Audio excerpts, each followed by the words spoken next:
November 2nd, 1943, Bougainville Island, Solomon Islands. The jungle air hung thick as wet cloth against Private Tanaka's face as he crept through the undergrowth. His Type 38 rifle held at the ready, 18 inches of steel bayonet gleaming faintly in the moonlight. Around him, 11 men of the 23rd Infantry Regiment moved like ghosts through the darkness. This was their element. For 3 years, Japanese night fighters had terrorized Allied forces across the Pacific, masters of silent infiltration and sudden, savage, close combat. Tanaka smiled grimly, remembering his sergeant's words. The Americans fear the darkness. They huddle in their foxholes, dependent on their machines and ammunition, but we are the night itself. Distant artillery rumbled like summer thunder. American 105s, Tanaka recognized, firing blind harassment rounds. Let them waste their shells. His squad would be among them soon, bayonets finding soft flesh in the darkness. The Americans always broke when the cold steel came. Then it happened, a sound unlike anything in 3 years of combat, an explosion of noise so close it seemed to come from inside his skull. Not the sharp crack of a rifle, but a roar that filled the jungle, the vegetation to his left simply disappearing, shredded by something that defied understanding. The Japanese military's confidence in close combat wasn't mere bravado. It was doctrine, drilled into every soldier from their first day of training. At the Imperial Army Academy, cadets spent 32 hours each week practicing bayonet techniques compared to just 8 hours on marksmanship. The 1942 Infantry Manual stated bluntly, "The spiritual strength of the Japanese soldier makes one man equal to 10 enemies." Western soldiers, corrupted by material comfort, cannot withstand the shock of cold steel.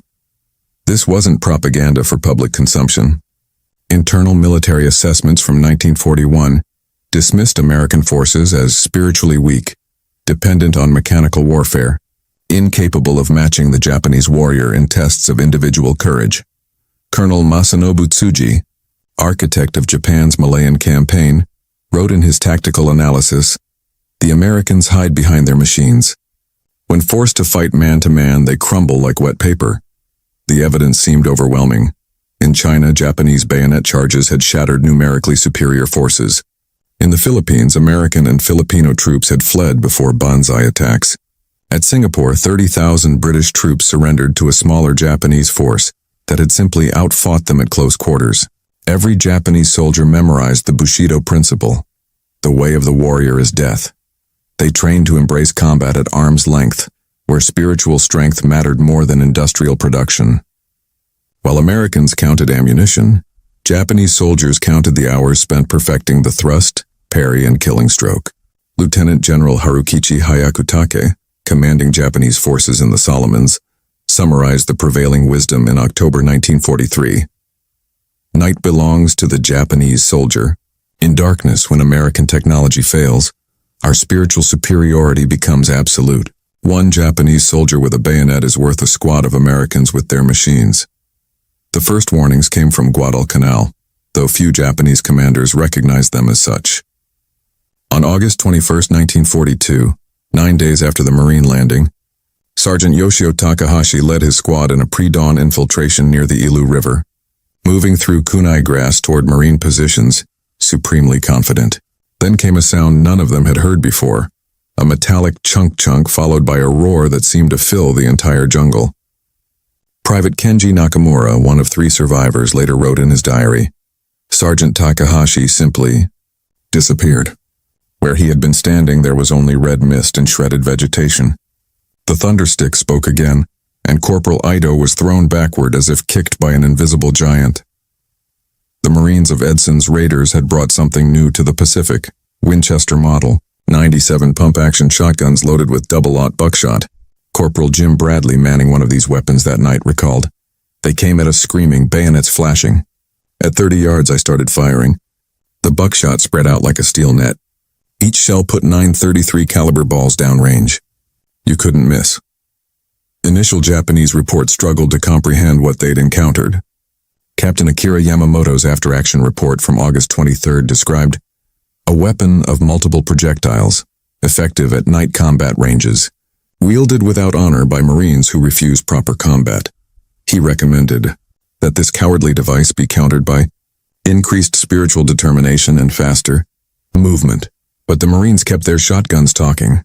During the Battle of Bloody Ridge in September, Marine raiders stopped 3 successive banzai charges, their shotguns creating what one Japanese survivor called walls of metal rain.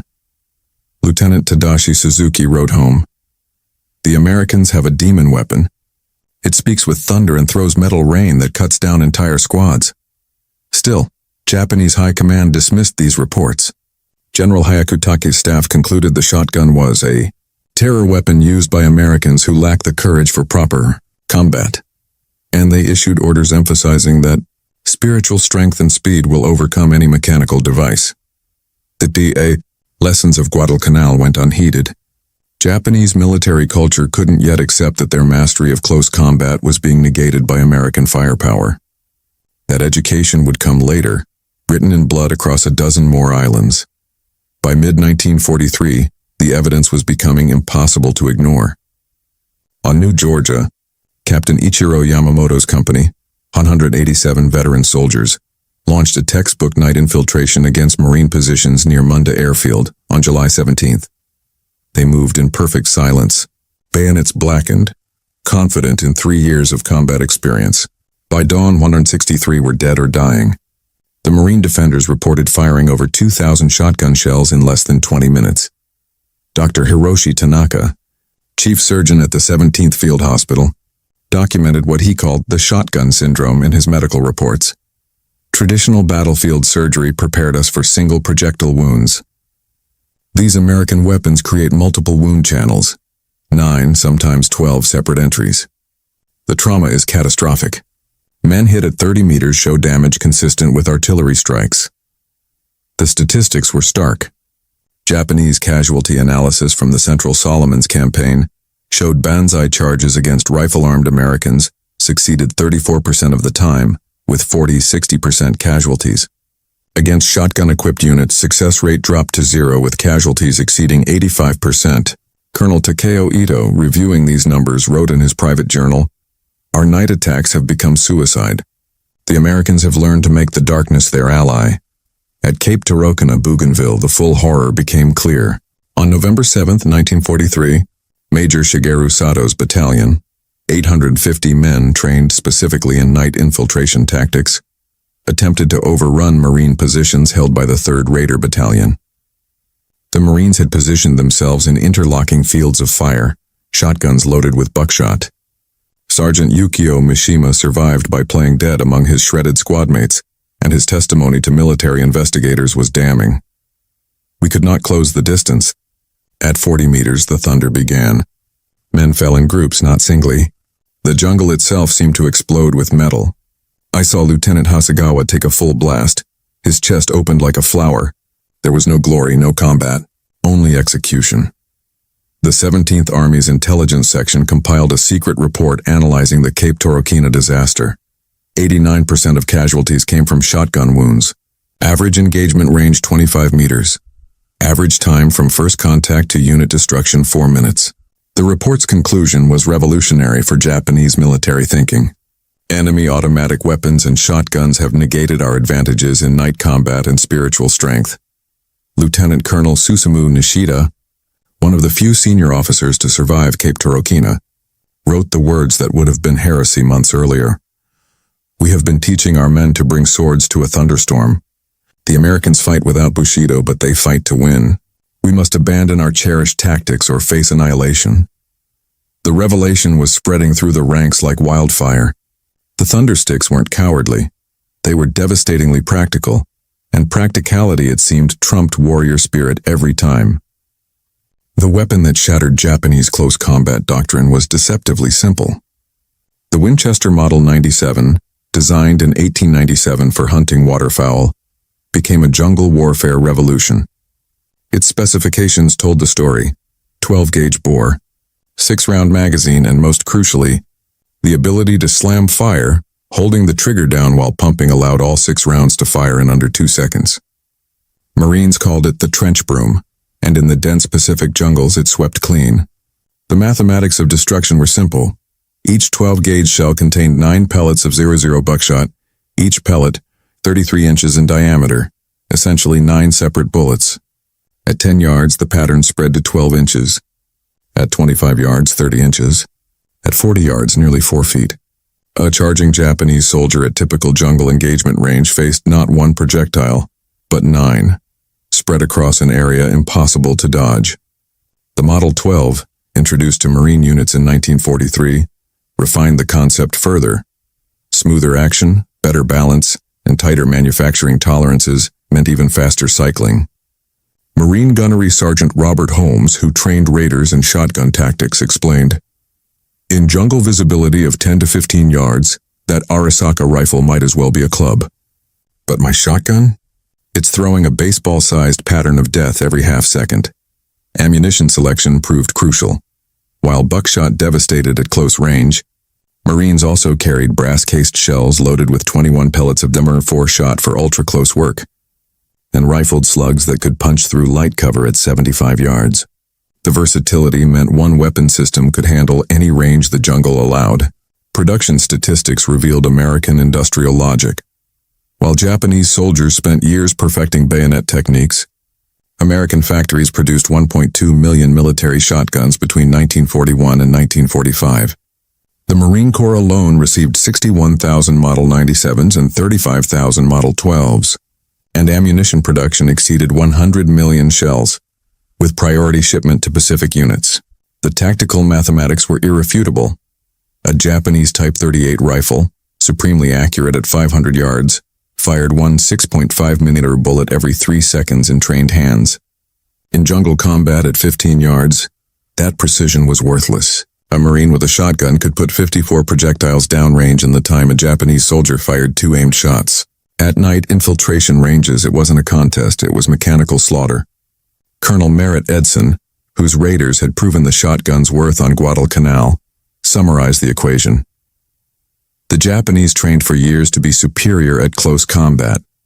We gave an 18-year-old farm boy from Iowa a shotgun and 3 days of training. In the jungle, that boy wins every time. That's not dishonor. That's American pragmatism. Lieutenant Kenji Ishikawa's diary survived the war, discovered in a cave on Peleliu.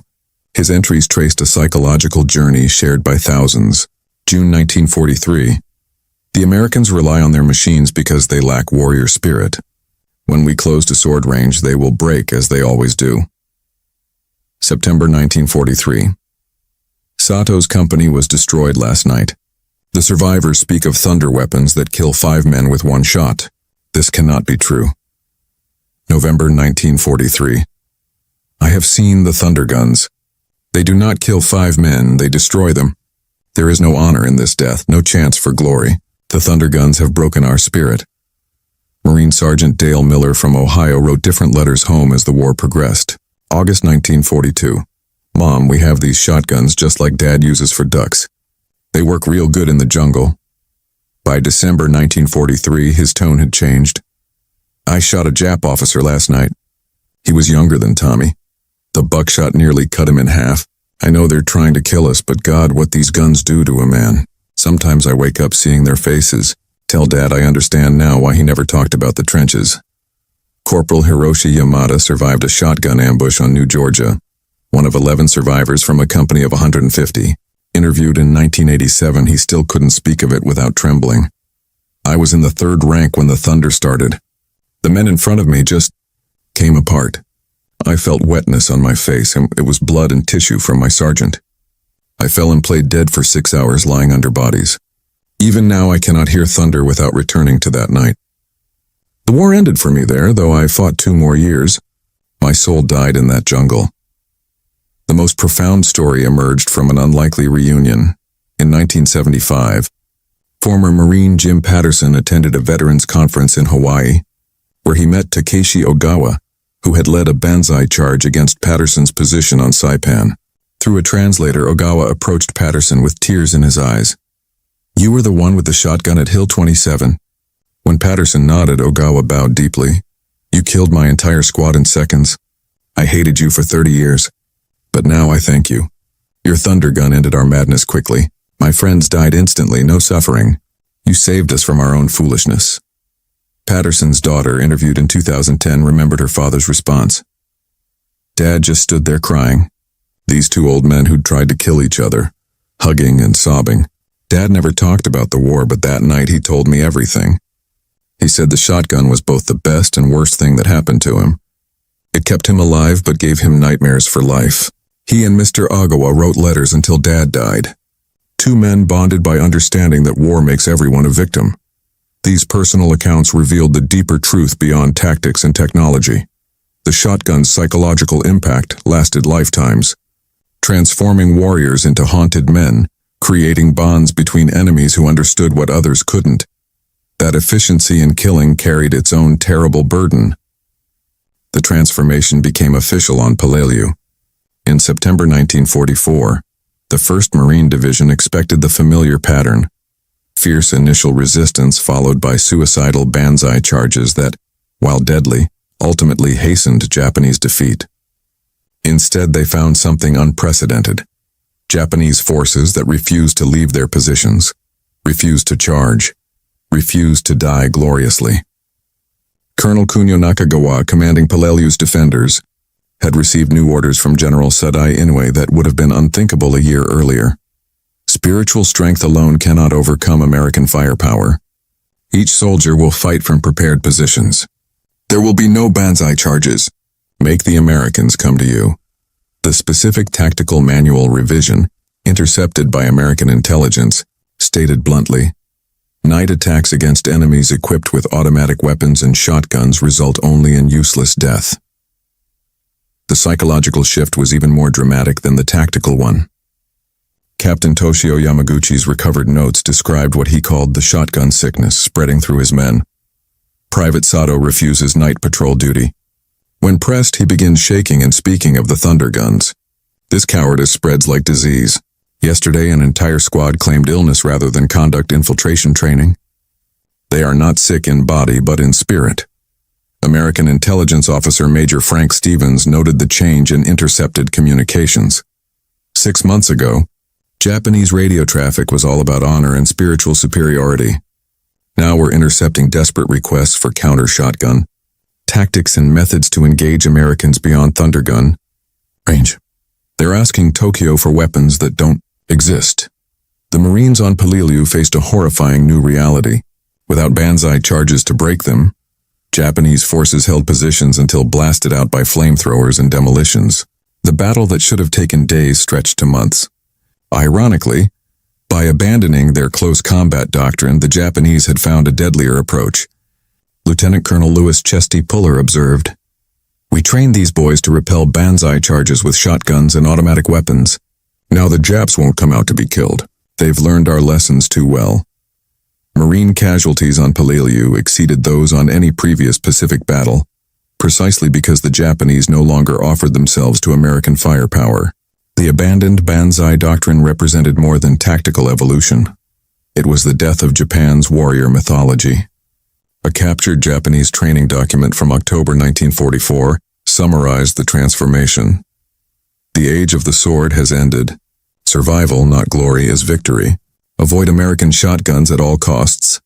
The samurai spirit hadn't been defeated by superior philosophy or greater courage.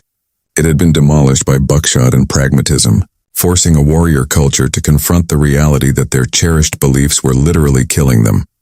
The shotgun revelation rippled through the Japanese military like a stone dropped in still water.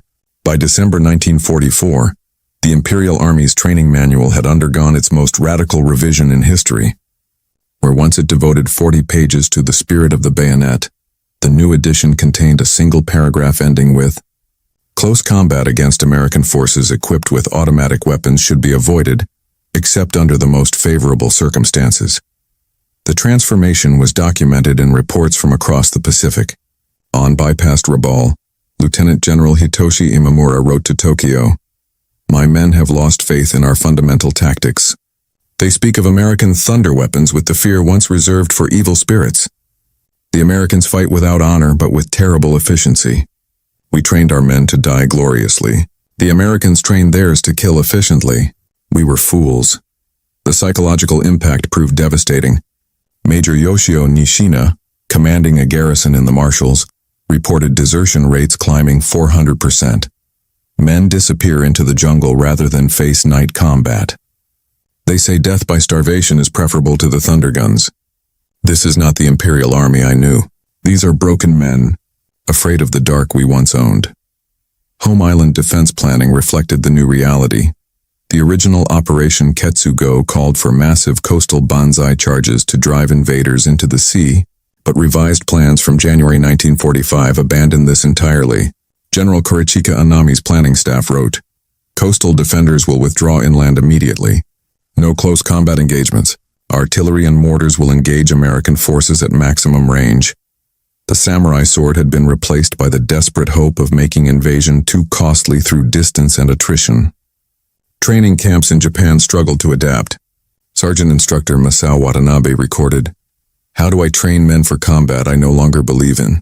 Yesterday I demonstrated classical bayonet techniques." A recruit asked, "What use is this against American shotguns?" I had no answer. We are training for the last war while the enemy prepares for the next. The broader implications were staggering. Colonel Takashi Sakai, in a report marked "Secret Not for Distribution," wrote what many thought but dared not say. "We mistook American preference for firepower as weakness. We called them soft for valuing their soldiers' lives, but this weakness has proved superior to our strength. They fight without Bushido because they fight to win, not to die gloriously. We have been defeated not just tactically but philosophically." By early 1945, the Japanese military had effectively abandoned every principle that defined its warrior culture. The shotgun hadn't just killed Japanese soldiers, it had killed the mythology that sent them to their deaths. The thunder in the jungle had silenced the samurai spirit forever. The ultimate irony emerged in 1954, when the newly formed Japanese Self-Defense Force issued its first equipment requirements. At the top of the close combat weapons list stood automatic shotguns for jungle and urban warfare. The same nation that had once condemned shotguns as dishonorable now recognized them as essential. Colonel Minoru Genda, who had planned Pearl Harbor, supervised the procurement, stating simply, "We learned our lessons in blood. Only fools ignore such education." Post-war military studies were brutally honest. The 1952 Pacific War Tactical Analysis, commissioned by the Japanese government, devoted an entire chapter to the shotgun factor, concluding, "American close combat superiority stemmed not from courage, but from practical weapon selection." The shotgun represented perfect adaptation to Pacific combat conditions. Our refusal to acknowledge this reality cost approximately 70,000 unnecessary casualties. Veterans associations struggled with the trauma. At the 1960 Pacific War Veterans Conference in Tokyo, survivor Tadashi Kimura spoke for many. "We cannot forget the thunder guns." Young men today ask why we feared American weapons. How do you explain facing impossible firepower? How do you describe watching your entire squad disappear in seconds? We were not cowards. We were men asked to fight the future with the past. Dr. Saburo Hayashi, Japan's leading military historian, published his definitive analysis in 1965. The shotgun debate represents our entire wartime failure. We prioritize spiritual factors over practical reality. We called pragmatism cowardice and paid for this arrogance with our best men's lives. The Americans didn't fight without honor. They simply defined honor as bringing their soldiers home alive.